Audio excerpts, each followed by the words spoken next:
El pastor nos explicó cómo Dios nos liberta y Dios nos da libertad para nosotros entregarle esa libertad que Dios nos da para servirlo a Él.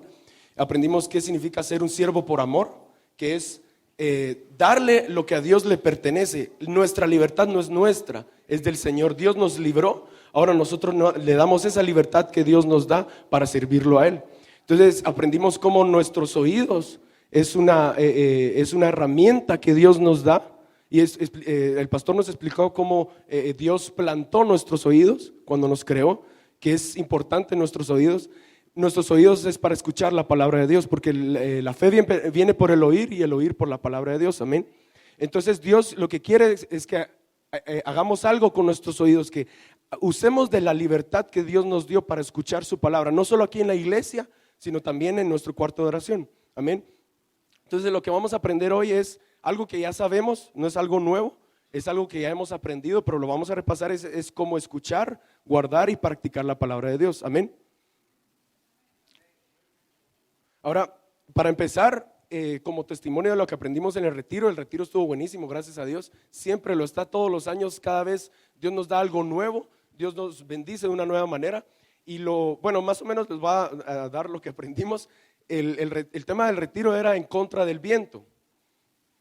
Y aprendimos cómo nosotros como cristianos, una vez somos salvos, o hacemos dos elecciones: o seguimos al Señor en contra del viento de este mundo, o nos dejamos llevar por el viento, amén.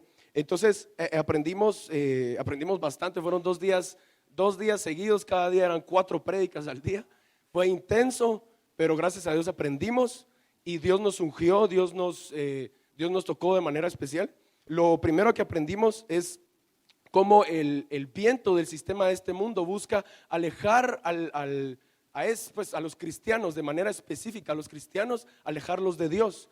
Ahorita vamos a ver de manera específica cómo el mundo y el viento del diablo y el viento de este mundo están buscando alejarnos de nuestro cuarto de oración. Ahora, pues aquí nos explicaron cómo este viento, lo que vemos allá afuera es lo que le llaman el posmodernismo, nos lo explicaron. Después está el viento de familiares, amigos y cercanos. ¿Se acuerdan cuando Jesús dijo: y yo no vine a traer paz sino espada? Ahora, uno suena raro al principio, pero el pastor nos lo ha explicado, que una vez somos salvos, hay gente, muchas veces nuestros familiares, nuestros cercanos, nuestros amigos, se van a oponer a esa decisión. Puede ser que no crean en Jesús, o puede ser que crean en Jesús, pero no les gusten las decisiones que nosotros estemos tomando. Nosotros aprendemos, y una vez aprendemos y Dios nos muestra algo que tenemos que entregar, hay gente que no le gusta eso, porque no lo quieren entregar o porque no han dado ese paso. Entonces aprendemos que mientras caminamos, el viento también viene de gente que nosotros conocemos en contra de las decisiones que nosotros estamos tomando, que nos está llevando a más y más cerca de Jesús. El otro viento que aprendimos es el viento del mundo, de entretenimiento, de redes sociales y de medios de comunicación. No me voy a detener, solo es algo en lo que vimos, como el sistema de este mundo, y eso ahorita lo vamos a mencionar más específico, cómo el mundo nos está buscando de manera específica alejar al cristiano de su cuarto de oración, porque es en nuestro cuarto de oración donde Dios toca nuestros 5 sentidos. Ahora, piensen, todo lo que el entretenimiento nos da allá afuera, todo lo que los medios de comunicación están haciendo es tratando de captar nuestros sentidos. Siempre es de qué otra forma podemos jalar a la gente, de qué otra forma podemos meterle más información a la gente, de qué otra forma podemos tocar los 5 sentidos del hombre para poder tener su mente, tener su espíritu y tener su voluntad. Si se dan cuenta, no nos vamos a poner a hablar de eso, pero algo que cuando empecé a caminar con el Señor, una de las cosas que Dios me empezó a mostrar cuando empecé a buscar a Dios en mi cuarto de oración, es que habían ciertas cosas que yo tenía que ir dejando. Algo en lo personal que yo tuve que dejar eran los videojuegos. Yo jugaba un montón de esas cosas, y a diferencia de la televisión, que lo que hace es alimentar nuestros ojos, nuestros oídos, los videojuegos llegan a alcanzar el alma del hombre, porque uno ya ¿cómo se llama? Ya implica la toma de decisiones. Entonces, allá afuera, el mundo está tratando de alejarnos de nuestro cuarto de oración. Está buscando que nosotros no busquemos al Señor, que nosotros no nos llenemos de Él. Ahora, otro viento que aprendimos es el viento del cristianismo posmoderno. Cómo eso se relaciona, lo hemos aprendido con la iglesia de la Odisea, cómo el mundo cristiano está tibio y está buscando hacer cualquier cosa para entretener a la gente. Cuando realmente no venimos a ser entretenidos aquí. Jesús no nos entretiene. Jesús vino, Él murió por nosotros y lo que Él nos da a través de su palabra y de su espíritu es el cambio o el poder transformador de su palabra para nosotros cambiar y poder llegar a donde Él nos quiere, amén. O sea, Dios no nos pide buscarlo solo para entretenernos, o Dios no nos pide venir a la iglesia solo para entretenernos, sino para que lo conozcamos y conociéndolo lo podamos dar a conocer, amén. Ahora vamos a Efesios 4:14, vamos a leer desde el 4:7 al 16. Ese es el versículo clave que tuvimos en el retiro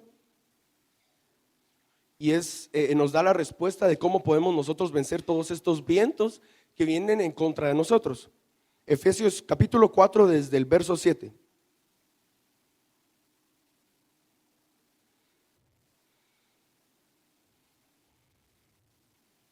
Efesios 4 desde el verso 7 al 16.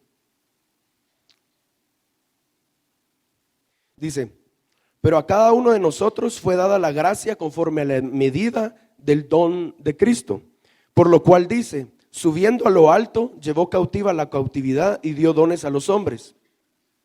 Y eso de que subió, ¿qué es? Sino que también había descendido primero a las partes más bajas de la tierra.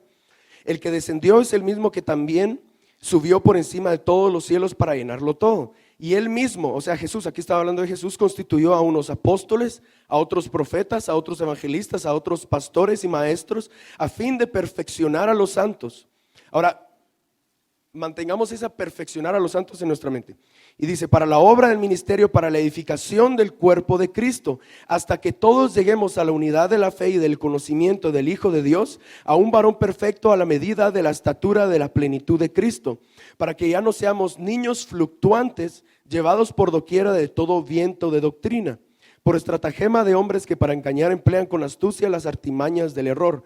Ese cabal es el versículo que estuvimos viendo en el retiro.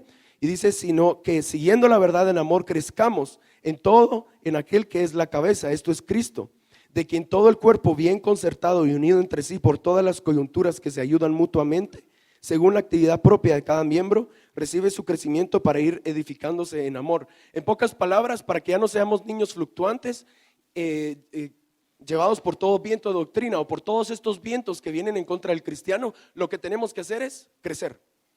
Aprendimos que la parte clave para nosotros permanecer firmes es crecer. Entonces dice que Jesús constituyó a ministros de su palabra para que nosotros podamos crecer. Entonces la palabra de Dios es la que nos da el crecimiento. Ahora, si nos vamos a Mateo 7.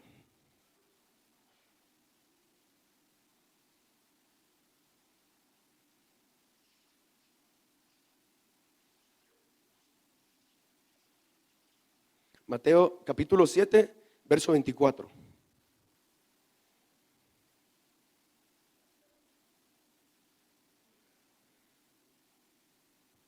Mateo capítulo 7, verso 24. Del 24 al 27. Dice: cualquiera pues que me oye estas palabras y las hace, ahí está hablando de la palabra, le compararé a un hombre prudente que edificó su casa sobre la roca. Hemos aprendido que crecer también es edificar. En 1 Corintios dice en Efesios, que somos edificados como morada de Dios en el Espíritu. O sea, vamos creciendo, lo que Dios está haciendo es edificando en nosotros. Y dice: descendió lluvia y vinieron ríos y soplaron vientos, ahí están los vientos, y golpearon contra aquella casa y no cayó porque estaba fundada sobre la roca. Pero cualquiera que me oye estas palabras y no las hace, le compararé a un hombre insensato que edificó su casa sobre la arena. Y descendió lluvia y vinieron ríos y soplaron vientos y dieron con ímpetu contra aquella casa y cayó y fue grande su ruina. Ahora vámonos a la misma historia, pero en Lucas capítulo 6.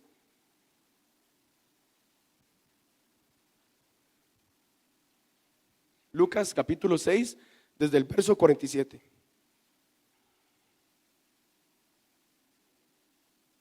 Jesús les dijo: el que oye mis palabras y las hace, le compararé. Entonces dio esa parábola de un hombre que edificó su casa sobre la roca.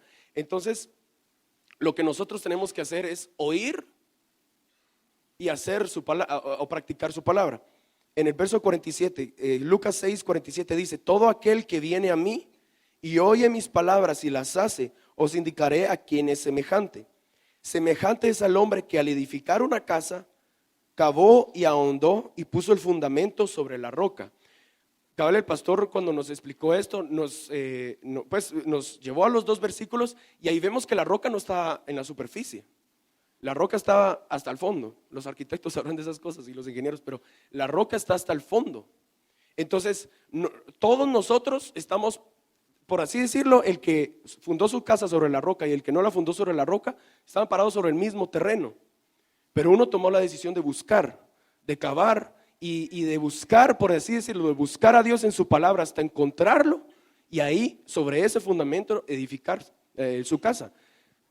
Y dice: si semejante es al hombre que al edificar una casa cavó y ahondó y puso el fundamento sobre la roca, y cuando vino una inundación, el río dio con ímpetu contra aquella casa, pero no la pudo mover porque estaba fundada sobre la roca. Mas el que oyó y no hizo, semejante es al hombre que edificó su casa sobre tierra sin fundamento, contra la cual el río dio con ímpetu y luego cayó, y fue grande la ruina de aquella casa. Entonces nosotros tenemos una elección. Hemos escuchado la palabra de Dios por medio de nuestros pastores. Tenemos la elección de hacer o no hacer lo que hemos escuchado. Entonces nuestra relación es con la palabra de Dios. ¿Qué vamos a hacer con la palabra de Dios que nosotros hemos recibido? Amén. Ahora vamos, Jesús les dijo: los que oyen y hacen lo que yo les digo. Ahora vamos a ver en la Biblia que esto es repetitivo. Siempre estas instrucciones en el libro de Deuteronomio, si lo leen, es repetitivo. Si hacen, y agrega a Dios, si escuchan, guardan y hacen mi palabra. Si escuchan, guardan y hacen mi palabra. Y da un montón de bendiciones, pero también da resultados negativos si no lo hacemos. Entonces podemos resumirlo en tres pasos, por así decirlo: oír o escuchar, guardar y hacer, o poner por obra o practicar la palabra. Son tres simples pasos. No sé si han visto esos libros de 21 pasos al éxito, que no sé qué, pero Dios me lo puso fácil. Son solo tres. Son solo tres cosas que tenemos que hacer: escuchar, guardar y practicar la verdad. Ahora lo vamos a definir, pero antes de definirlo, pongamos nuestra mente en el tabernáculo. Nosotros empezamos cuando somos salvos. Allá a los pies de la cruz está el altar donde encontramos la sangre de Jesús, y la sangre nos limpia, nos lava. Jesús viene a nuestro corazón, somos salvos. Y nosotros tomamos la elección, pero es un don de Dios, es un regalo, el simplemente recibir el don del Espíritu Santo, con el don de hablar en otras lenguas, y también el recibir el bautismo en agua en el nombre de Jesús. O sea, esos son regalos que Dios nos da. Hasta ahí no hemos trabajado, no hemos hecho algo nosotros para obtenerlo. Lo único que hemos hecho es: si lo quiero. ¿Sí? Esas experiencias que Dios nos da desde la salvación, el bautismo en agua y en el Espíritu, son cosas gratuitas. Lo único que tenemos que hacer es quererlo, y Dios nos lo da. Amén. Pero después, una vez entramos al lugar santo, ¿qué es lo que encontramos allí? Encontramos tres muebles, ¿verdad? El altar de oro, el candelero y la mesa de los panes. Ahora allí, esas tres experiencias que nosotros obtenemos allí son experiencias que nosotros decidimos tener. Dios no va a orar por nosotros. O sea, sí, pero me van a entender. Dios, o sea, es un trabajo, es mi elección ir a mi cuarto de oración y orar y trabajar en oración. Muchas veces no sentimos hacerlo, la gran mayoría de veces, pero lo tenemos que hacer.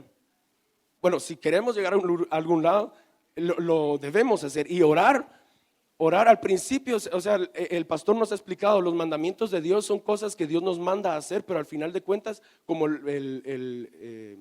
El rey David, él encontró la delicia de los mandamientos de Dios, que realmente al final de cuentas, al tener esa experiencia con lo que Dios nos pide hacer, ya no es un mandamiento que tenemos que hacer, sino que es algo necesario para nosotros.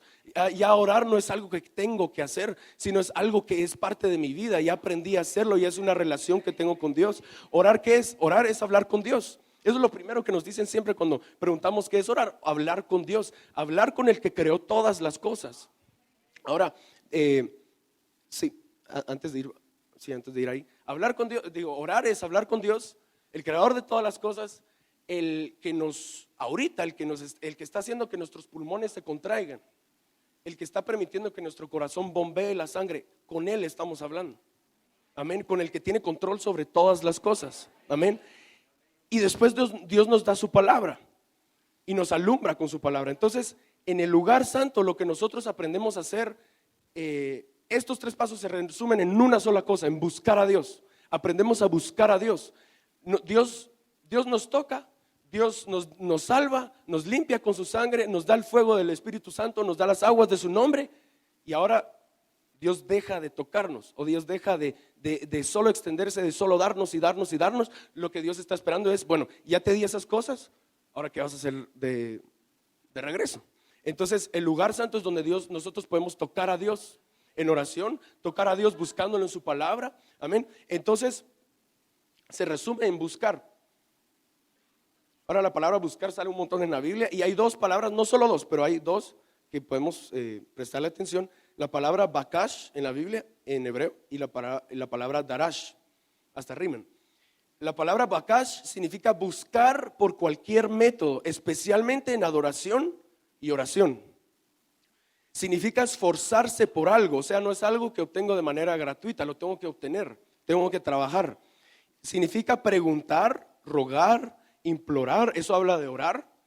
Significa desear, significa inquirir, significa obtener, también significa hacer una investigación. Eso nos habla de la palabra, o sea, buscar, abrir nuestra Biblia y buscar la verdad que nosotros vemos a través de las historias y de las parábolas. Y dice, también significa procurar, significa hacer una solicitud, significa requerir e indagar. Ahora la palabra darash, se van a dar cuenta que es lo mismo, significa pisar o frecuentar, es algo que tenemos que hacer continuamente. Significa perseguir o hacer una búsqueda. Significa buscar o preguntar, significa adorar también, preguntar, pedir, procurar, consultar. Ahora significa escudriñar. ¿Se acuerdan cuando Jesús dice, escudriñad las escrituras porque en ellas os parece que tenéis la vida eterna, y ellas son las que dan testimonio de mí? Dice mendigar. ¿Se acuerdan cuando la mujer sirofenicia llegó a Jesús y le dijo que su hija estaba endemoniada, que la pudiera sanar? Y Jesús le dijo que él fue mandado a las ovejas perdidas de Israel. ¿Y qué le dijo ella? Ella mendigó y le dijo, pero aún los perros comen de las migajas que se caen de la mesa de sus amos. Entonces nuestra actitud al buscar a Dios es lograr encontrar por lo menos algo que al día nos pueda sustentar, es obtener esa porción que necesitamos cada día. Amén. Y eso lo hacemos en la iglesia. ¿Sí lo hacemos? Sí, lo hacemos en la iglesia, pero especialmente en nuestro cuarto de oración, cuando estamos a solas con Dios. Y dice, también significa investigar, inquirir diligentemente, indagar y requerir. Ahora, estas experiencias, o sea, buscar a Dios. Nosotros buscamos a Dios porque queremos conocerlo. Buscamos a aquel que nos salvó. Amén. Buscamos a aquel que se dio por nosotros, dio su vida por nosotros. Entonces Dios lo que está esperando a cambio es que nosotros lo podamos conocer, nosotros busquemos. Ahora, lo vimos en las otras 3 palabras que habíamos aprendido. Escuchar. Lo que Dios espera de nosotros con su palabra es que nosotros escuchemos, guardemos y practiquemos su palabra. Ahora, esto lo hacemos en el lugar santo. El lugar santo, en el Viejo Testamento solo entraban los sacerdotes y el sumo sacerdote, pero nosotros cuando fuimos salvos, Dios nos llamó a ser reyes y sacerdotes. Entonces sí tenemos no solo la oportunidad, sino el privilegio de poder entrar a ese lugar santo.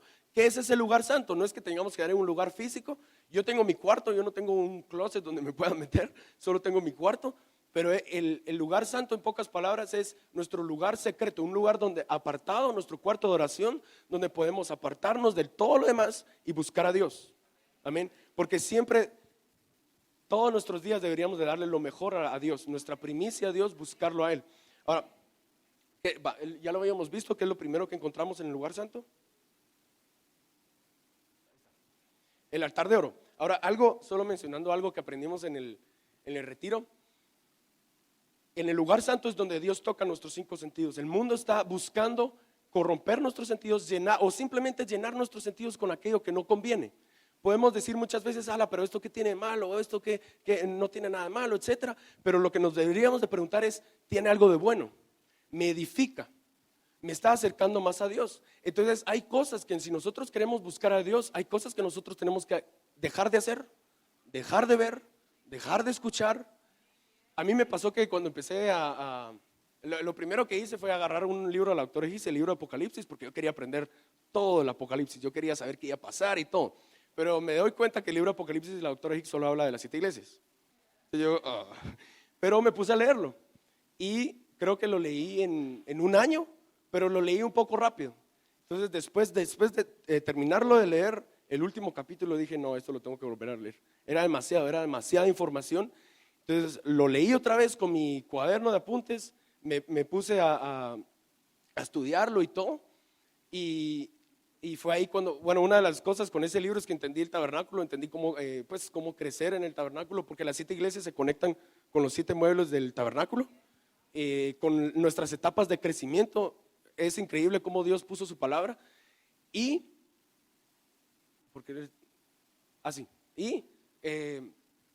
Algo que me pasó al principio es, yo tenía mis cosas, yo tenía mis horarios de qué es lo que iba a hacer en el día, iba a leer la Biblia y después en vacaciones me ponía a jugar videojuegos y tranquilo, Entonces me ponía a estudiar y de repente el afán del videojuego, ¿verdad? Y al final no podía estudiar bien, o sea, no estudiaba bien, lo hacía toda la carrera. Entonces dije, voy a jugar y después estudio, así ya me quito las ganas. Entonces jugué, me tardaba más de lo que de lo que pensaba. Me ponía a estudiar y lo único que pensaba es lo que había jugado. Entonces dije al final, no, puede que algunas ciertas cosas, algunos juegos que yo tenía y todo no eran malos en sí. Ahorita ya me doy cuenta que tienen malo, pero no eran malos en sí, pero no me están ayudando. Entonces, gracias a Dios, Dios me ayudó a tomar la decisión de apartarme de esas cosas. Ustedes tendrán sus cosas, pero yo tenía eso. Entonces, lo primero que Dios si nosotros llenamos nuestros ojos de otras cosas, cuando vayamos a la palabra y Dios nos quiera revelar algo, muy difícilmente vamos a ver. Si nosotros ya llenamos nuestra boca espiritual comiendo algo que no nos benefició para nada, y vamos a la palabra y queremos comer algo del Señor, muy difícilmente lo vamos a asimilar. Esa es mi experiencia, yo sé que es la experiencia de muchos de ustedes también. Entonces al final de cuentas nosotros decidimos con qué nos vamos a llenar. Ahora, nunca se han puesto a pensar por qué el nombre de Jesús tiene 5 letras y nosotros tenemos 5 sentidos. En el lugar santo está lo que nosotros necesitamos. Entonces, y algo que a mí me hace explotar cada vez que lo pienso es, una vez tuvimos el don de hablar en otras lenguas y buscamos a Dios en oración, y yo empecé a escuchar a gente que empezaba a interceder. Y yo dije, ¿y eso qué es? Yo lo quiero. Y yo decía, ¿cómo hago para orar así? Entonces el pastor, una de las cosas que una vez explicó es, pero hablando de las lenguas, es que si nosotros somos fieles con lo poco, Dios nos va a dar más. Y yo apenas tenía unas ciertas lenguas y todo, y un montón de gente hablaba lenguas, diferentes tipos de lenguas, intercedía, gritaba y todo, yo no lo podía hacer. Entonces me recuerdo una vez con mi papá vinimos a orar los viernes en la mañana, antes del colegio, y yo le dije a la Señora, yo sí lo quiero, pero tomé la decisión de ser fiel con lo poco que tenía, y fui y seguí orando, y otro viernes en la mañana, simplemente puse mis ojos en Jesús y empecé a recordar lo que Jesús, lo que hemos aprendido, lo que Jesús hizo por nosotros en la cruz, y solo empecé a pensar en eso y empecé a interceder con ese sonido que nosotros hemos escuchado, como si tuviéramos frío, no sé, y movimos los dientes así. Ahí empecé a interceder y después empecé a entender y a buscar a Dios en su palabra qué significaba eso. Y algo que los pastores nos enseñaron, porque hubo una convención acerca de la oración, creo, nos enseñaron cómo cuando nosotros intercedemos, no es algo que nosotros hacemos, es el Espíritu Santo intercediendo por nosotros. El Espíritu Santo intercede por nosotros o a través de nosotros con gemidos indecibles. Y después, ¿qué dice Romanos? Que el que está a la diestra de Dios conoce la intención del Espíritu. Ese es Jesús. O sea, el Espíritu Santo se involucra, Jesús recibe esa oración y se la presenta delante del Padre. Entonces tenemos al Padre, al Hijo y al Espíritu Santo obrando cuando nosotros estamos orando. Entonces, ¿qué privilegio tenemos de poder buscar a Dios y que Dios sí responda? Buscar a Dios y que Dios sí se involucre. Entonces, lo único que tenemos que hacer es tomar la decisión, apartarnos de las cosas que no nos dejan buscar a Dios y orar, y buscar a Dios en oración, buscar a Dios en su palabra, y lo vamos a encontrar. Amén. Ahora, bueno, ese es el altar de oro. Lo otro que obtenemos y que encontramos en el lugar santo es el candelero. Ahora, que hemos aprendido el candelero que tenía 22 almendras, que significa la sabiduría de la palabra, 22 manzanas, que significan el entendimiento de la palabra de Dios, y 22 flores, ¿verdad? ¿Sí? Que es el conocimiento. ¿Cuántos suman? 66. ¿Y qué hemos aprendido que son los 66? Los libros de la Biblia. Ahora quiero que cierren su Biblia, por favor. Agárrenla con las dos manos. Ahora piensen, ¿a quién Dios le dijo que construyera el candelero? A Moisés. ¿Cuántos libros tenía Moisés? Si mucho, él tenía uno, Job, el libro de Job, y a saber si lo tenía. Y Dios le pidió escribir Génesis. Tenía uno. Y Dios le pidió que hiciera un candelero. Entonces, ¿para quién era el candelero? Para nosotros. Ahora vamos a ver. Vamos a Gálatas 3:8.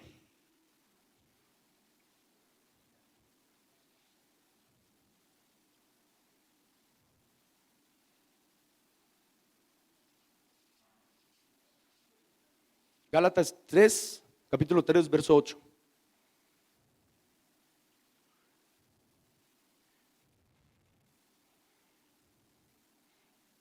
Ahora pensemos en Abraham. Abraham tenía la Biblia, tenía los 66 libros. Dios sí le habló y Dios no se quedó sin testimonio en la época de Abraham. Una de las formas como Dios le habló a esa gente en esos tiempos fue con las estrellas. Creo que es en el libro de la doctora Hicks, ella explica por qué es que Dios les permitió vivir tanto tiempo. Porque el año estelar era como de 600 años. Entonces Dios les dio el mensaje a ellos, o Dios les dio la verdad por medio de las estrellas. Eso está en el Salmo 19. Pero Abraham en sí no tenía una Biblia.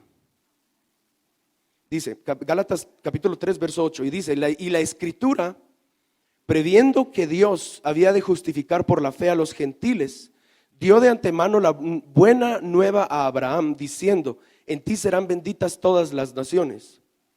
Ahora, ¿saben cómo dice en la King James? Y la escritura, previendo que Dios había de justificar por la fe a los gentiles, predicó de antemano el evangelio a Abraham, diciendo, en ti serán benditas todas las naciones.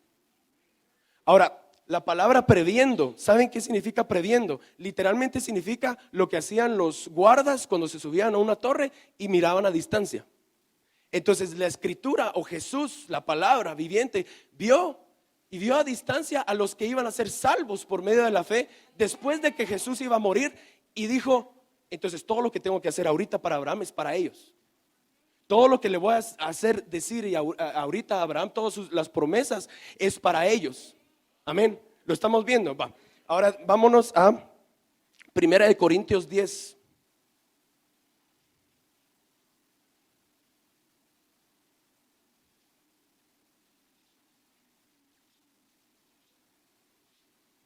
Primera de Corintios, capítulo 10, verso 11. Y aquí está hablando del pueblo de Israel, de cómo el pueblo de Israel desobedeció. Y a pesar de todo eso, Dios los bendijo, Dios les dio aguas de la roca, Dios les dio maná, Dios les dio comida espiritual, comida natural. Y a pesar de eso se rebelaron y todo. Y una de las cosas que Dios registró en su palabra, en Génesis, registró la vida de Abraham para nuestro provecho, como acabamos de ver. Y entonces, ¿por qué Dios registró tanto acerca del pueblo de Israel? ¿Cómo se rebelaron? Hablando del pueblo de Israel, no solo desde que salieron de la tierra de Canaán hasta que estaban salieron de Egipto. Salieron de la tierra de Egipto hasta que entraron a Canaán, y estando en Canaán, ¿cómo ellos se rebelaron? Al final no todos, porque sí hay testimonio de muchos que permanecieron en Dios, pero hay gente que terminó mal. Israel terminó mal al final. Dios los llevó cautivo y al final todo eso es para testimonio nuestro.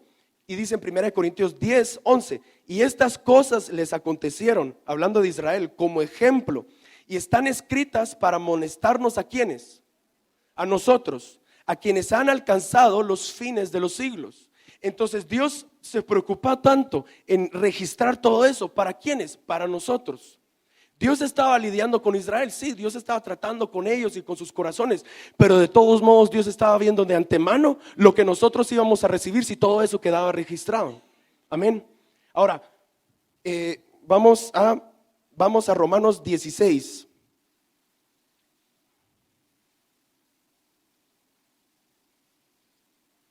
Romanos capítulo 16, verso 24. Ahora estamos viendo que Abraham no tenía la Biblia, Moisés no tenía la Biblia, Josué no tenía la Biblia. ¿Por qué Dios fue tan específico en describirnos cómo conquistaron la tierra de Canaán para nosotros? ¿Por qué Dios estaba fue tan meticuloso en poner todas las cosas del tabernáculo? Si al final de cuentas Dios no quería sacrificios. Dios lo único que estaba haciendo era plasmar la verdad al pueblo de Israel. Al pueblo de Israel allí en ese momento, pero también para nosotros. Todo lo que Dios registró en su palabra es para nosotros, ¿sí? Romanos 16, 24 dice: la gracia de nuestro Señor Jesucristo sea con todos vosotros, amén. Y al que puede confirmaros según mi evangelio y la predicación de Jesucristo, según la revelación del misterio que se ha mantenido oculto desde tiempos eternos, pero que ha sido manifestado ahora. ¿Cuándo? Ahora, y que por las escrituras de los profetas, según el mandamiento del Dios eterno, se ha dado a conocer a todas las gentes, para que obedezcan a la fe. Al único y sabio Dios sea gloria mediante Jesucristo para siempre, amén. Dios también mandó, si se dan cuenta, Dios mandó un montón de profetas a Israel, y hay 16 libros de profetas en la Biblia. Y Dios mandó esos profetas para redarguir a Israel, para corregir a Israel, para que se pudieran arrepentir. Pero a pesar de todo, esos profetas, Dios registró todo eso para nosotros. Dios estaba viendo más allá. Dios lo que hizo, que todo eso Dios lo preparó y Dios lo permitió para nosotros. Amén. Entonces la Biblia sí era para ellos, porque Dios les registró, Dios les habló a ellos de manera allí, pues, o sea, presente para ellos. Pero Dios lo registró para nosotros. No sé si me estoy dando a entender. La Biblia Dios la hizo para nosotros. Amén.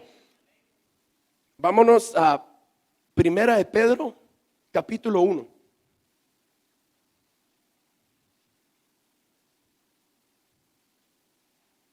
Primera de Pedro, capítulo 1, verso 10. Hablando de los profetas. Primera de Pedro, capítulo 1, verso 10. ¿Estamos ahí? Primera de Pedro 1, 10 dice: los profetas que profetizaron de la gracia destinada a vosotros inquirieron y diligentemente indagaron acerca de esta salvación, escudriñando qué persona y qué tiempo indicaba el Espíritu de Cristo que estaba en ellos, el cual anunciaba de antemano los sufrimientos de Cristo y las glorias que vendrían tras ellos. A estos se les reveló que no para sí mismos, sino para nosotros administraban las cosas que ahora os son anunciadas por los que os han predicado el Evangelio por el Espíritu Santo enviado del cielo, cosas en las cuales anhelan mirar los ángeles. Isaías estaba profetizando de alguien que iba a morir por el pecado del pueblo. Isaías estaba buscando ¿para quién es esto? ¿Para quién es esto? Y el Espíritu le dijo: no es para ustedes, es para los que van a venir. Amén. Es para nosotros hoy. Amén. Vamos a Segunda de Pedro, capítulo 1.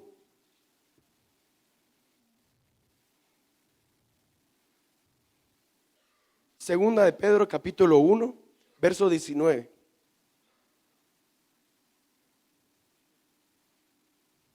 Segunda de Pedro, capítulo 1, 19.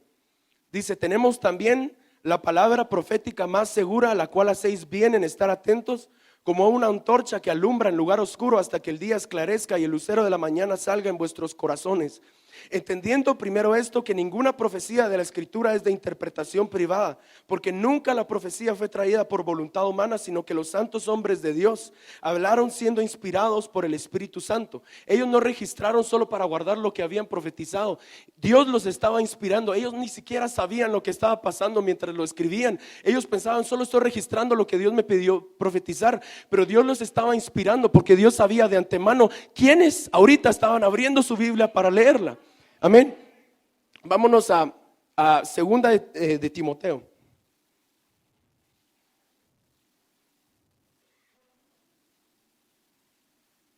Perdón, vamos a Romanos 15:4, perdón. Romanos, vamos a después a ir a segunda de Timoteo, pero vamos a Romanos 15:4 primero.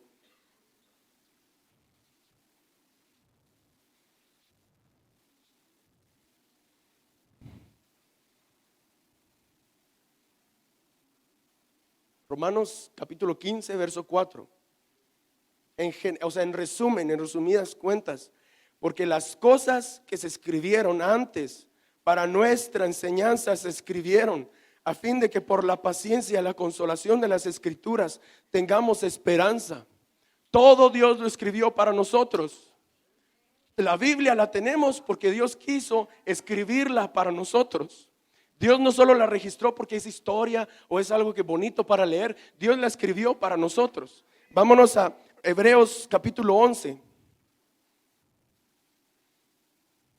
Hebreos capítulo 11, verso 39. Aquí en el capítulo 11 empieza a hablar de todos los héroes de la fe. Empieza a hablar de Abel, empieza a hablar de Enoc, de Abraham, de Jacob, de José. Empieza a hablar de Moisés, de David, de Jefté, de Sansón, de cómo ellos lograron alcanzar un buen testimonio en la fe, en el Viejo Testamento. Ahora Hebreos 11, 39.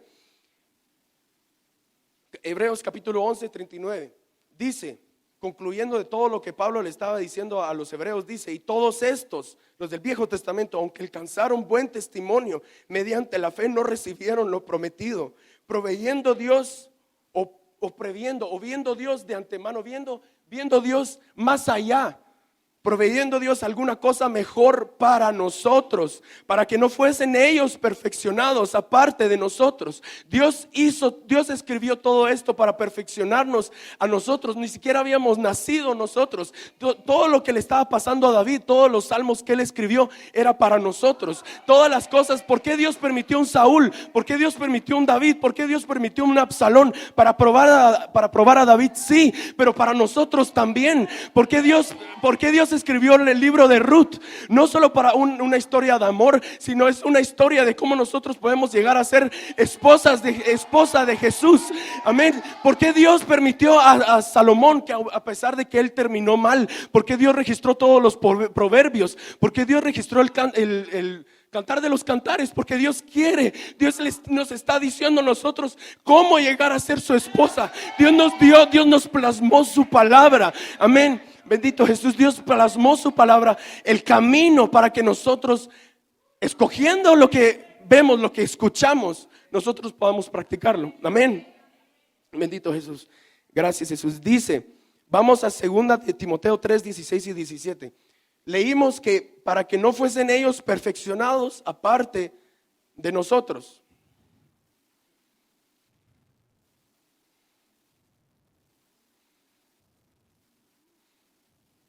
Segunda de Timoteo 3, 16 y 17, y lo sabemos.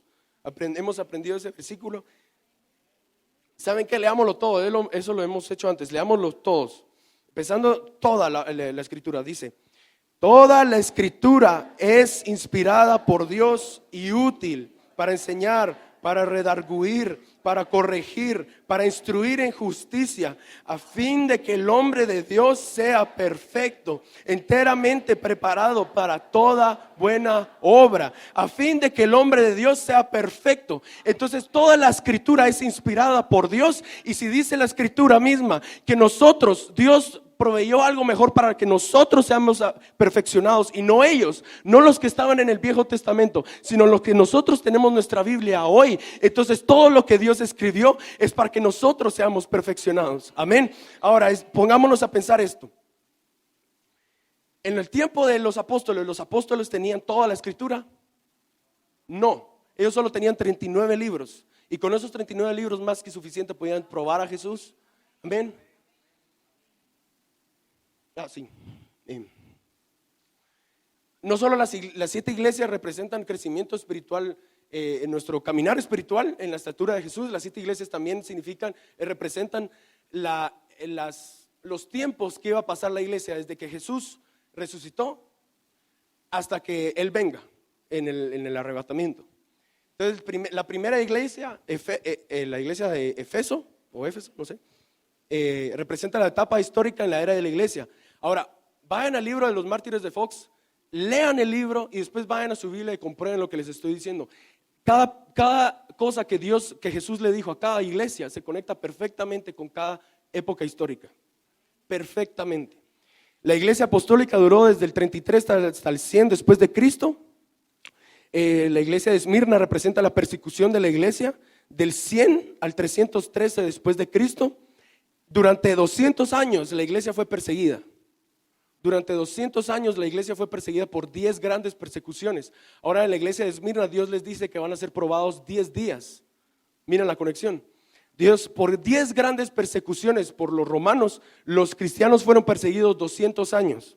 Después la iglesia de Pérgamo, la iglesia imperial. Ahora, en la anterior persecución de la iglesia, ¿tenían la Biblia? ¿La completa? No, estaban siendo perseguidos. Amén. La iglesia de Pérgamo, la iglesia imperial, fue cuando Constantino vino, dijo: ya dejemos de matar cristianos, ahora volvámonos cristianos. Que él se haya vuelto, era Constantino, ¿verdad? Que él se haya vuelto cristiano de verdad o no, no sé. Pero al final de cuentas, Dios lo usó y los cristianos cesaron de ser perseguidos. Y fue los 300 algo, unos años después, que se hizo el Concilio de Trento, creo que se llama el Concilio de Trento, donde juntaron la Biblia. Dios los iluminó, Dios los ayudó, agarraron los 39 libros del Viejo Testamento que ya estaban y vinieron y repasaron todas las cartas que habían mandado los apóstoles. Y la historia lo dice mejor, yo no me sé toda la historia. Y vinieron y Dios los usó, hicieron un concilio y la Biblia se armó. Los 69 libros ya estaban armados. 66, perdón, gracias. 66 libros ya estaban armados. Ahora, ¿dio tiempo para leerla y para estudiarla? Lo que pasó inmediatamente en esa época fue que empezaron a mezclarse, lo que le llama la Biblia la doctrina de Balaam. Le dijeron: bueno, no, ¿adorás a Apolos? No, ya no se llama Apolo, se llama Juan. ¿Sí? No, ya no se llama Diana de los Efesios, se llama María. Entonces empezaron a mezclar la adoración, la idolatría, empezaron a mezclarla con el cristianismo, pero de forma leve al principio, como lo hace el diablo. Y después dice, en el 476, la iglesia se empezó a mezclar y llegó a lo que se llama el obscurantismo. Ahora, ¿pueden imaginar que la iglesia pasó dormida 1000 años? 1000 años. Y entre más pasaba el tiempo, la Biblia menos se leía. Llegó el punto en donde la iglesia misma empezó a castigar a los que leían la Biblia. Yo no recuerdo si era Martín Lutero o Jerónimo Savonarola, un italiano, los que Dios usó para levantar el cristianismo, pero encontraron la Biblia encadenada en la iglesia. La Biblia estaba encadenada para que nadie la leyera. Por 1000 años nadie la leyó. Ahora, la iglesia de Sardis representa el momento cuando Dios empieza a levantar con Martín Lutero, John Hus, John Wesley y un montón más. No sé si era John Wesley, pero Dios empezó a levantar el cristianismo. Eso fue la iglesia muerta en el 1453 al 1648. La Biblia se empezó a traducir y poco a poco, desde ese momento, Dios empezó a restaurar la verdad, porque la verdad había sido totalmente escondida, tapada por 1000 años. Dios empezó a restaurar la verdad. Dios usó a Martín Lutero para restaurar la verdad de la salvación. Dios usó a Charles Finney a los años para restaurar la verdad del Espíritu Santo. Si pueden leer la biografía de Charles Finney, léanla. Dios usó un montón de gente. Por ejemplo, Dios usó a Adoniram Hudson para restaurar el bautismo en agua. Dios usó un montón de gente en Europa y en América para empezar a restaurar la verdad que ya se había perdido. ¿Sí? Dios empezó a restaurar la verdad. Ahora, si Dios estaba restaurando la verdad, y eso pertenece a la reforma e iglesia misionera, si Dios empezó a alcanzar a todo el mundo con su verdad, no solo la verdad de la salvación, sino la verdad del Espíritu Santo, etcétera, si Dios empezó a restaurar la verdad, ¿acaso podían entender toda la Biblia? Si apenas Dios estaba empezando a restaurarla. Tenían toda la Biblia, sí la tenían, estaba siendo traducida, etcétera, pero la podían entender. Estaba en proceso todavía. Pero dice, en la última, la iglesia de la Odisea, la iglesia tibia de los últimos días, y Dios levantó por los años 1800 algo. Había gente que Dios empezó a levantar para restaurar la verdad de la soberanía de Cristo. Hay una persona que les va a parecer increíble, pero hay una persona que, aunque terminó mal, Dios lo empezó a usar para restaurar esa verdad. Escribió un libro de la soberanía de Cristo y él empezó a decir, él era científico, y él empezó a decir en el mundo científico que nosotros éramos la cuarta creación. Y él y muchos otros más empezaron a una forma diferente de estudiar la Biblia. Pero muchos de ellos no terminaron bien en su relación con Dios. Y en los 1900 Dios usó a más gente. A lo mejor yo no conozco a más gente, pero de las personas que conocemos, Dios usó a la doctora Hicks para empezar a abrir la palabra de una manera nueva, ¿sí? De una manera completa. Y yo lo que he aprendido en esta iglesia es que toda la escritura es para mí. No solo parte, no solo esto, no solo aquello, es toda la escritura es para mí. Ahora nosotros hasta ahorita, desde 1900 en adelante, hasta ahorita podemos tener toda la Biblia. Hasta ahorita se cumplió lo que Dios le dijo a Moisés: construye un candelero con 66 figuras, o sea, la palabra con 66 libros. Entonces lo vemos. Hasta ahorita nosotros tenemos la palabra escrita completa. Hasta ahorita, ¿qué vamos a hacer con ella? ¿La vamos a dejar ahí guardada en nuestra casa o la vamos a abrir? ¿Queremos ser entretenidos o queremos crecer? ¿Queremos conocer a Jesús? Amén. Entonces abramos nuestra Biblia. No tenemos que sentirlo. Jesús pagó un precio enorme para que nosotros podamos abrir nuestra Biblia. Y no vivimos en países donde nos persiguen. Si viviéramos en países donde nos persiguen, en China, hay videos que mandan en escondidas de gente que recibe una Biblia de China. Un chino agarrando la Biblia como si fuera oro, porque si lo es oro. Y nosotros, ¿qué es lo que hacemos? Mañana, Jesús, ahorita no tengo tiempo. Amén. Dios nos dio su palabra para que nosotros lo busquemos a Él. Y Dios lo que está haciendo es que nosotros escuchemos su palabra, pero no la estamos escuchando. Amén. Gracias, Jesús. Y dice, después encontramos la mesa de los panes. Ahora, Dios no solo nos da su palabra para llenarnos de teorías.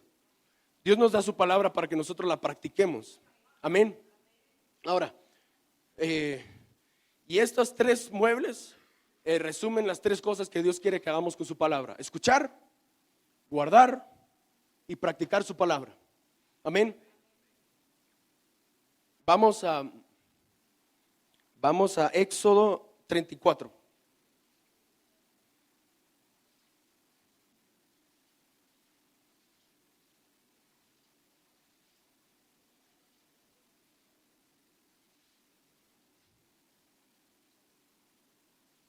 Éxodo capítulo 34, verso 6.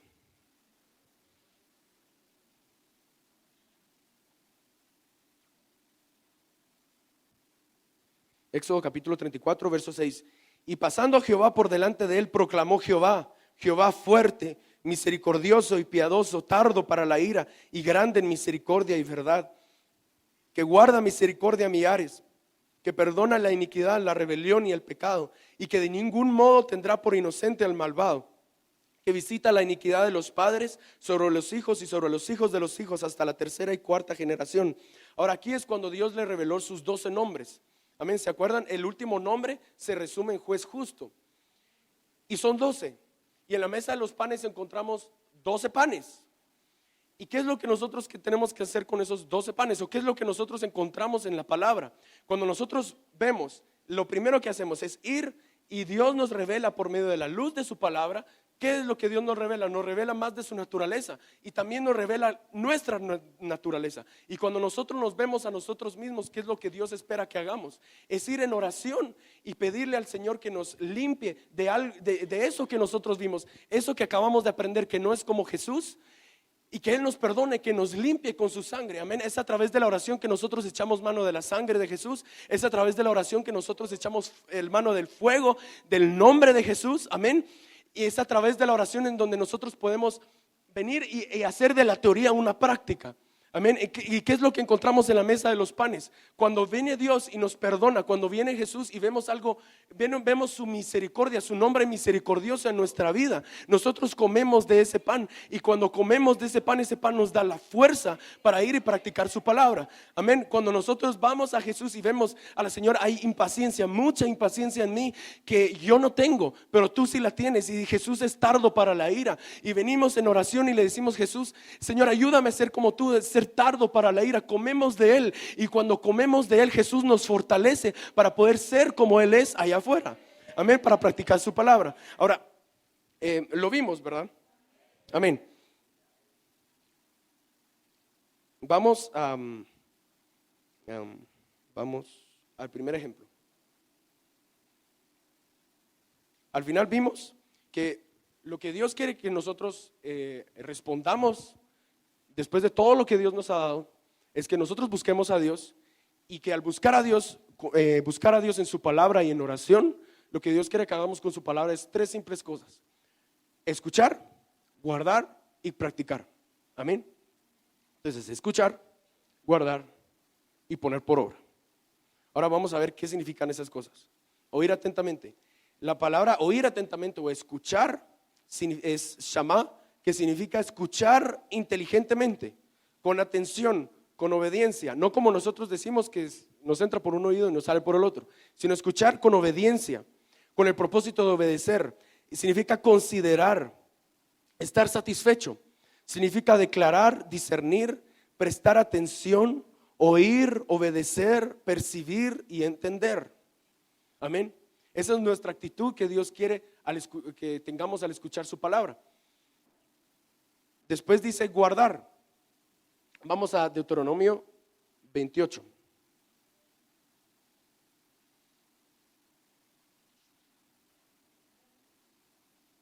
Deuteronomio capítulo 28.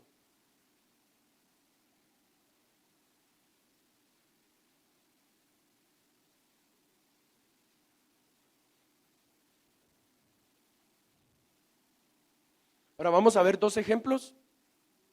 En Hebreos, ¿se acuerdan que dice que Dios es galardonador de los que le buscan? Y el pastor cuando vimos la letra Gimel en los miércoles, que estamos viendo el Salmo 119, nos explicó eso, que es galardonador de los que lo buscan, cómo Dios nos galardona cuando le buscamos. Pero hoy vamos a ver otros dos ejemplos. Primero empezando en Deuteronomio 28:15, dice, 28:1, Deuteronomio 28, verso 1.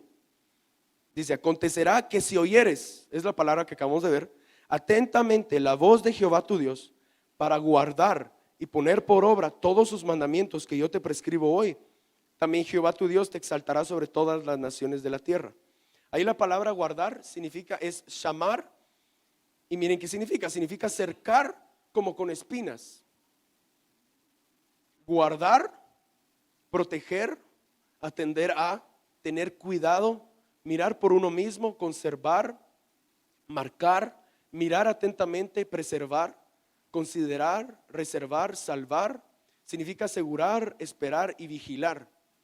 En pocas palabras, Dios, una vez guardamos su palabra nos va a guardar a nosotros. Si nosotros guardamos la palabra misma nos va a guardar. Por eso dice: ¿con qué limpiará el joven su camino? Con guardar tu palabra.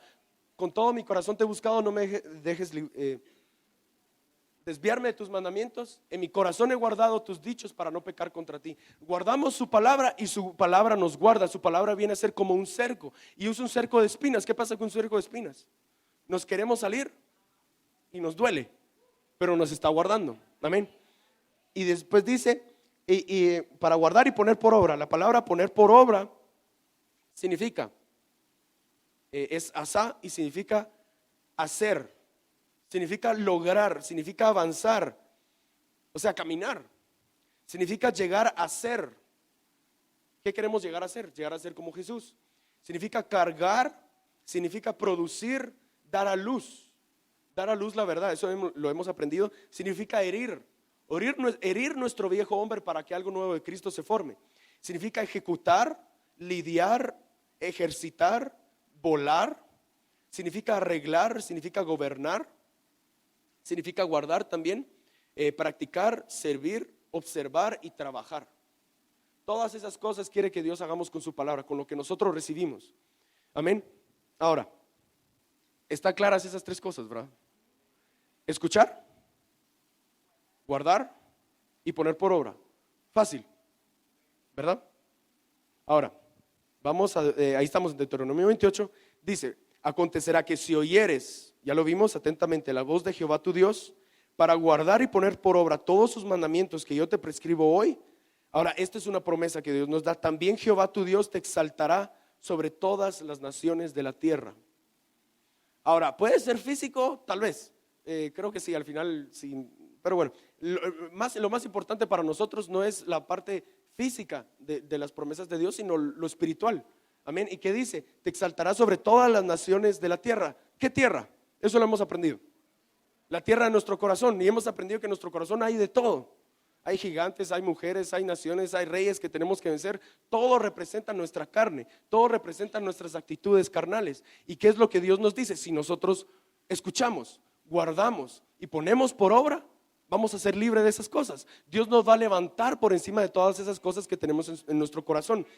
Es algo que el pastor ya nos predicó en Génesis 15, 18 al 21, no vamos a ir ahí, pero Dios le prometió la tierra de Canaán a Abraham y le prometió que iba a poseer la tierra y le da 10 naciones. Ahora nosotros solo lo vamos a repasar. Esas 10 naciones representan nuestras malas actitudes, nuestras actitudes carnales y todo aquello que no es como Jesús o que es anticristiano en nosotros. Amén. Y la primera nación, los eneos, significa autocompasión. Todos lo tenemos, no el hermano de allá, todos. Los ceneseos, por ejemplo, significa cazar las faltas de otros y buscar placer fuera de su voluntad. Lo tenemos, ¿verdad? Calmoneos significa proyectarnos a nosotros mismos, darnos a conocer. Alguien dice algo y nos metemos, porque queremos dar nuestra opinión, queremos que los demás sepan lo que sabemos. Los eteos, aterrorizar a otros buscando someterlos a nosotros. Muchas veces aterrorizamos a los demás con nuestro enojo. ¿Verdad que lo hacemos? ¿Verdad? Ahora, los fereceos significa libertad sin restricción o responsabilidad, o libertinaje carnal. Refaitas, orgullo de superioridad e inferioridad que busca autojustificarse. Buscamos autojustificar nuestras malas actitudes con pobrecito de mí, que es nuestro orgullo de inferioridad, o con nuestra actitud exaltada sobre los demás. Amorreos significa autoglorificación. Solo queremos gloria para nosotros, pero no le queremos dar nunca la gloria a Dios o al que merece gloria. Los cananeos significa humillar a otros para exaltarnos a nosotros mismos. ¿Verdad que lo hacemos? Gergeseos, vivir en la carne en vez del espíritu. Esa es definición del ser humano. Jebuseos, ahora ese es el peor de todos. Aborrecer la voluntad de Dios y significa también ingratitud. Sí está eso en nosotros. ¿Qué es lo que nos impide buscar a Dios? Esto. Ahora, yo no sé ustedes, pero desde el momento que fui salvo y que Dios empezó a trabajar en mi vida, lo primero que quería lo primero que aprendí y que me hizo agarrarme y aferrarme de eso para poder llegar hasta el final, es que yo quiero ver a Jesús. Y aprendí que en los nuevos cielos no va a estar Jesús. Y aprendí que en la nueva tierra tampoco va a estar Jesús. Aprendí que en la nueva ciudad va a estar Jesús. Entonces yo quiero llegar a la nueva ciudad, porque yo quiero ver a aquel que murió por mí. Amén. Y otra cosa que también me ayuda a querer seguir adelante es mí mismo. O sea, cada vez que nos vemos es frustrante, ¿o no? Entonces, si nosotros permanecemos hasta el final y llegamos donde Dios quiere que lleguemos, Dios nos va a hacer libres por completo de nosotros mismos. Entonces, aquí la Biblia nos está diciendo, van a ser libres de todo lo que tienen en su corazón, de todo lo que tienen en su carne. Lo único que tienen que hacer es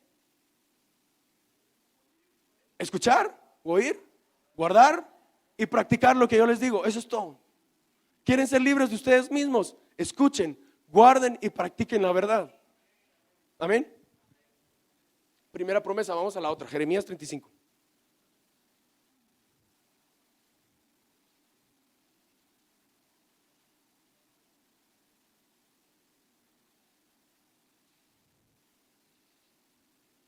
Jeremías capítulo 35.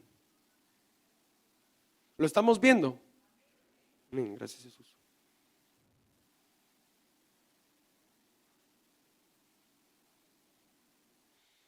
Jeremías 35:1.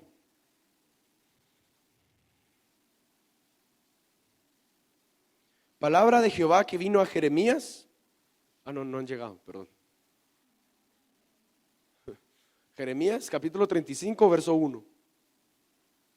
Dice: palabra de Jehová que vino a Jeremías en días de Joacim, hijo de Josías, rey de Judá, diciendo: ve a casa de los recabitas y habla con ellos e introdúcelos en la casa de Jehová, en uno de los aposentos, y dales a beber vino. Tomé entonces a Jaazanías, hijo de Jeremías, hijo de Jabasinías, a sus hermanos, a todos sus hijos y a toda la familia de los recabitas, y los llevé a la casa de Jehová, al aposento de los hijos de Anán, hijo de Igdalías, varón de Dios, el cual estaba junto al aposento de los príncipes, que estaba sobre el aposento de Maasías, hijo de Salum, guarda de la puerta. Y puse delante de los hijos de la familia de los recabitas tazas y copas llenas de vino, y les dije: bebed vino. Mas ellos dijeron: no beberemos vino, porque Jonadab, hijo de Recab, nuestro padre, nos ordenó diciendo: no beberéis jamás vino vosotros ni vuestros hijos, ni edificaréis casa, ni sembraréis sementera, ni plantaréis viña, ni la retendréis, sino que moraréis en tiendas todos vuestros días, para que viváis muchos días sobre la faz de la tierra donde vosotros habitáis. Ahora, esta historia aconteció en el momento en que, si no estoy mal, ya Nabucodonosor ya tenía sitiada Jerusalén.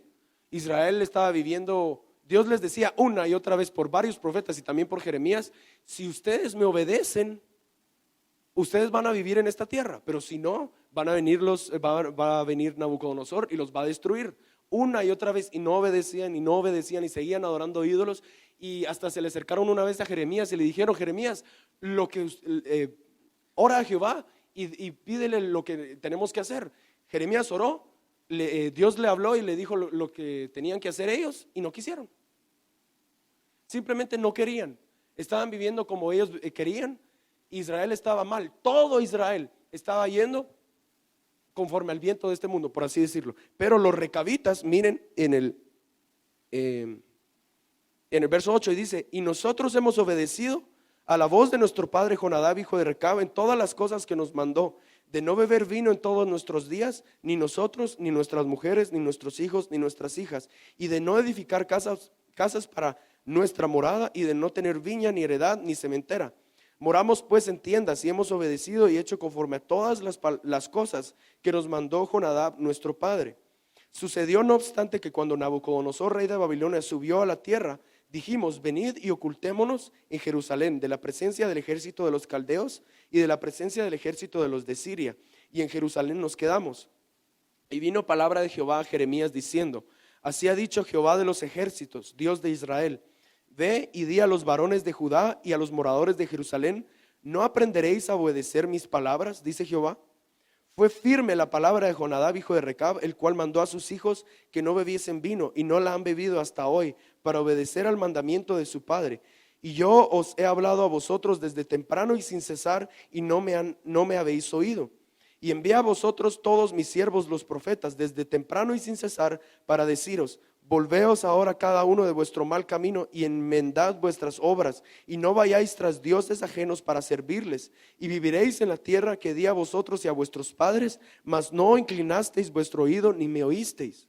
Ciertamente los hijos de Jonadab, hijo de Recab, tuvieron por firme el mandamiento que les dio su padre, pero este pueblo no me ha obedecido. Por tanto, así ha dicho Jehová, Dios de los ejércitos, Dios de Israel: He aquí traeré sobre Judá y sobre todos los moradores de Jerusalén todo el mal que contra ellos he hablado, porque les hablé y no oyeron, los llamé y no han respondido. Y dijo Jeremías a la familia de los recabitas: así ha dicho Jehová de los ejércitos, Dios de Israel, por cuanto obedecisteis al mandamiento de Jonadab vuestro padre, y guardasteis todos sus mandamientos, e hicisteis conforme a todas las cosas que os mandó, por tanto así ha dicho Jehová de los ejércitos, Dios de Israel, no faltará de Jonadab, hijo de Recab, un varón que esté en mi presencia todos los días. Amén. Y ese es, los recabitas obedecieron a su papá natural. Y miren la bendición que Dios les dio. Y cómo Dios vino y comparó a los recabitas con Israel. Dios les habló a Israel y le habló a Israel y le habló a Israel. No quisieron oír, no quisieron obedecer. Pero los recabitas obedecieron un mandamiento natural de su papá. Y miren cómo Dios los bendijo. Ahora, traigámoslo a nuestra vida. Si nosotros obedecemos, guardamos y hacemos lo que Dios nos manda. Aquí está Jeremías, ¿ve? Dándoles vino a los recabitas. Si nosotros hacemos lo que Dios nos manda hacer, dice, no faltará de Jonadab, hijo de Recab, pongan ahí su nombre, un varón que esté en mi presencia todos los días. Ahora, mi presencia significa donde Dios mora, la presencia manifiesta de Dios. Y en la eternidad eso solo va a estar en la nueva ciudad. Entonces queremos llegar a la nueva ciudad, queremos ser libres de nosotros mismos. Solo tenemos que hacer tres cosas. Perdón. Antes de eso, dice, no faltará de Jonadab, hijo de Recab, un varón que esté en mi presencia todos los días. La palabra estar es amad y significa estar, significa permanecer, significa confirmar, significa continuar, morar, aguantar, establecer, significa estar de pie y servir. Es la misma palabra cuando dice que he aquí el Cordero de Dios en pie sobre el monte de Sión, y con él 144,000 que tenían el nombre de él y el de su padre escrito en la frente. Si nosotros queremos llegar a estar con Jesús, si nosotros queremos ser libres de nosotros mismos, de estar donde Dios nos quiere, lo único que tenemos que hacer son tres cosas: escuchar, guardar y hacer lo que Dios nos manda. Tres cosas, lo podemos resumir y se los puse de esta manera porque eso nos ayuda a recordarlo y a practicarlo en nuestra vida. Escuchar lo que Dios nos dice a través de su palabra, guardarlo en oración, guardarlo, hacer que buscar y orar, buscar al Señor y pedirle que todo lo que recibimos, que nadie nos lo quite, que quede plantado en nuestro corazón, regar con lágrimas de intercesión, regar con lágrimas de gratitud la palabra de Dios y practicarla, buscar practicarla todos los días, aunque sea mínimo, pero buscar practicarla todos los días. Todos los domingos recibimos una prédica del pastor, y díganme si no, cada vez que nos predica el pastor, cada vez que nos predican nuestros pastores, siempre es lo que necesitábamos. Siempre es lo que necesitábamos. Obviamente es Dios que nos está pastoreando. Entonces lo único que tenemos que hacer es escuchar, guardar y practicar la verdad. Lo vimos. Seguros, pongámonos de pie y démosle gracias a Dios por lo que hemos recibido. Yo creo que no era algo de otro mundo, ¿verdad? Era algo sencillo, era algo básico, y por la gracia de Dios es algo que Dios quiere que hagamos. Ahora recordemos, ahorita oremos, démosle gracias a Dios y recordemos que la Biblia Dios la escribió para nosotros. La Biblia tiene la firma de Dios para nosotros. El pastor nos lo ha dicho, lo ha dicho en el grupo de jóvenes. La Biblia es la carta de amor que Dios nos escribió a nosotros. Pensemos y recordemos eso todos los días. Nosotros en el tiempo y en la eternidad y en la creación somos los únicos que tenemos la Biblia completa, los 66 libros de la Biblia en esta época en la que vivimos, y tenemos el privilegio de abrirla todos los días, de leerla cuantas veces querramos y poder volverla a guardar. Amén. Bendito Jesús, gracias Señor Dios por tu palabra, gracias bendito Señor, bendito Dios por habernos, Señor Dios, habernos puesto en este mundo, Señor Jesús. Señor Dios Santo, gracias, Señor, porque nacimos en la época en la que nacimos, Señor Dios Santo. Gracias, Jesús. Bendito Dios por darnos tu palabra, Señor.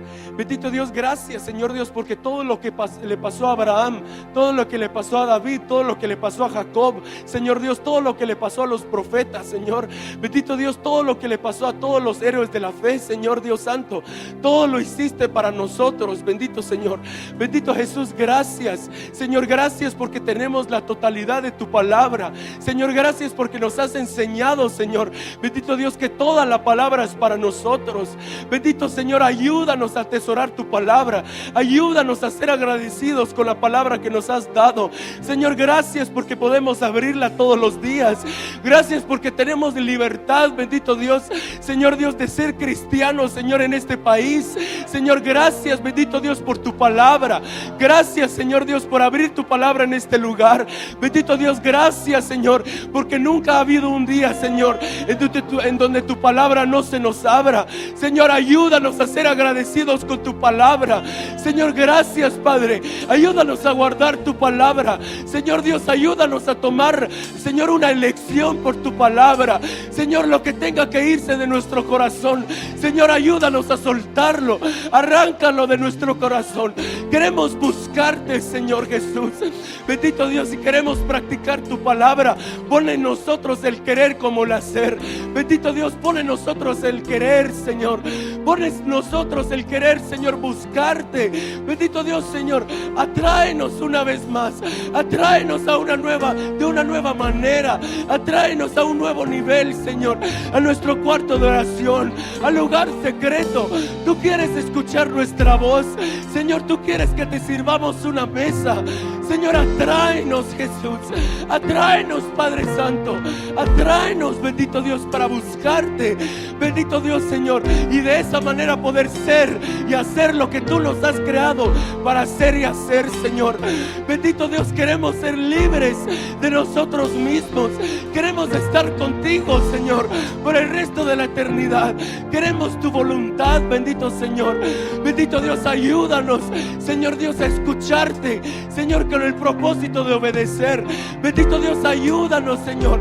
Bendito Dios, a guardar lo que nos das, Señor, que es eterno. No es algo temporal, no es algo vano, es eterno, bendito Dios. Bendito Señor, y ayúdanos a poner por obra tu palabra, Padre. En el nombre de Jesús te lo pedimos, Señor. Gracias, Jesús. Gracias, Señor Jesús. Ahora levantemos nuestra voz y démosle gracias a Jesús. Gracias, bendito Jesús. Gracias, Jesús. Bendito Jesús. De Cristo, preciosa sangre de Cristo. Gracias, Jesús. Ahora, mientras cantamos este canto, recordemos primero lo que Jesús hizo por nosotros. Nunca lo olvidemos, pero pidámosle perdón al Señor si nosotros